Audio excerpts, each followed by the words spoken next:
Hi guys, welcome back to our channel Coding Charm Sai alias Diploma Track. Final గా AP set 2026 exam అయితే complete అయిపోయింది. I hope అందరు బాగా రాసింటారు అనుకుంటున్నా. And అలాగే క్వశ్చన్ పేపర్ ఎలా వచ్చిందో కామెంట్ చేయండి.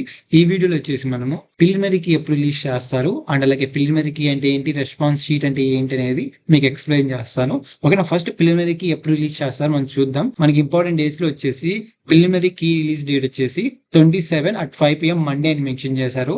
అంటే ఎగ్జామ్ అయిపోయి ఈ రోజుతో 1 డే అయింది. ఇంకా 3 days కి అయితే ప్రిలిమినరీకి అయితే రిలీజ్ చేస్తారనమాట. వన్స్ మీరు 3 days తర్వాత వెబ్సైట్ ఓపెన్ చేస్తే మండే గానీ ట్యూస్డే గానీ మీకైతే ఇలాగ డిస్ప్లే అవుతుంది అనమాట. Key objections, response sheet, master questions with ప్రిలిమినరీకి అని 3 tabs అయితే యాడ్ చేస్తారు. ఇక్కడ ఈ ఫస్ట్ ఈ 3 ఏంటో నేను చెప్తాను. ఫస్ట్ వచ్చేసి మాస్టర్ క్వశ్చన్ పేపర్స్ విత్ ప్రిలిమినరీకి వచ్చేసి మీరైతే క్వశ్చన్ పేపర్ రాసింటారో దానికి వచ్చేసి ఆప్షన్స్ అన్ని దీంట్లో కరెక్ట్ ఏది కరెక్ట్ అనేసి ఉంటది అనమాట. Master question papers with preliminary కీలో క్వశ్చన్స్ తో పాటు ఏ ఆన్సర్ కరెక్ట్ అనేసి ఈ ట్యాబ్ లో ఉంటుంది. ఓకేనా, ఈ ట్యాబ్ క్లిక్ చేస్తానే మీ బ్రాంచ్ సెలెక్ట్ చేసుకోమంటుంది. మీ బ్రాంచ్ సెలెక్ట్ చేసుకుంటే ఆ క్వశ్చన్ పేపర్ డిస్ప్లే అవుతుంది అనమాట. క్వశ్చన్ పేపర్ డిస్ప్లే అయ్యి ఏ ఆన్సర్ కరెక్టో ఆన్సర్ అనేది అక్కడ టిక్ మార్క్ ఉంటుంది అనమాట. రెస్పాన్స్ షీట్ అనమాట. రెస్పాన్స్ షీట్ వచ్చేసి మీరు ఎగ్జామ్ లో మీ క్వశ్చన్ పేపర్ అటెంప్ట్ చేస్తుంటారు కదా, సేమ్ అది కరెక్ట్ ఆన్సర్ తో డిస్ప్లే అవుతుంది అనమాట. రెస్పాన్స్ షీట్ క్లిక్ చేసిన తర్వాత మీ హాల్ టికెట్ నెంబర్, ఈ set application form number and అలాగే డేట్ ఆఫ్ బర్త్ ఎంటర్ చేయాలి.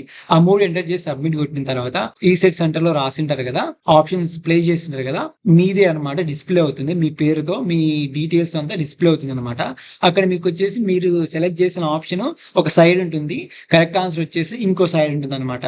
మీరు సెలెక్ట్ చేసిన ఆప్షన్ ఇక్కడ కరెక్ట్ ఆప్షన్ మ్యాచ్ అయితేనే మీకు మార్క్స్ వస్తాయి అనమాట. అలాగా మీరు అన్ని క్వశ్చన్లకి మార్క్స్ అయితే క్యాలిక్యులేట్ చేసుకోవాలి. ఓకేనా, నెక్స్ట్ వచ్చేసి కీ అబ్జెక్షన్స్ అనమాట. కీ అబ్జెక్షన్స్ వచ్చేసి ఏదన్నా మీకు ఆ క్వశ్చన్ మీద డౌట్ ఉంటే మీ కీ అబ్జెక్షన్ అయితే రేజ్ చేయొచ్చు. లాస్ట్ టైం అయితే ఏం ఫీల్ లేకుండా కీ అబ్జెక్షన్ అయితే రేజ్ చేయొచ్చు, బట్ ఈసారి అయితే 300 పెట్టి కీ అబ్జెక్షన్ రేజ్ చేయాలన్నమాట. ఇన్ కేస్ మీ కీ అబ్జెక్షన్ రేజ్ చేసింది అది కరెక్ట్ అయితేనే మీకు మనీ రిటర్న్ చేస్తారు, లేకుంటే మనీ రిటర్న్ ఇవ్వరు అనమాట. నెక్స్ట్ వచ్చేసి ఫర్దర్ గా కీ అబ్జెక్షన్ గురించి ఇంకా నేను డీటెయిల్ వీడియో చేస్తాను. కీ అబ్జెక్షన్ అంటే ఏంటి అనేది ఈ వీడియోలో I think me response sheet అంటే ఏంటి, ప్రిలిమినరీ కీ అంటే ఏంటి అనేది అర్థమైంది అనుకుంటున్నాను. ఇంకా మరిన్ని ఇంపార్టెంట్ డీటెయిల్స్ కోసం, అప్డేట్స్ కోసం మన ఛానల్ సబ్స్క్రైబ్ చేసుకోండి. Stay tuned our channel. Once ప్రిలిమినరీకి రిలీజ్ అయిన తర్వాత నేను అప్డేట్ ఇస్తాను. Thanks for watching.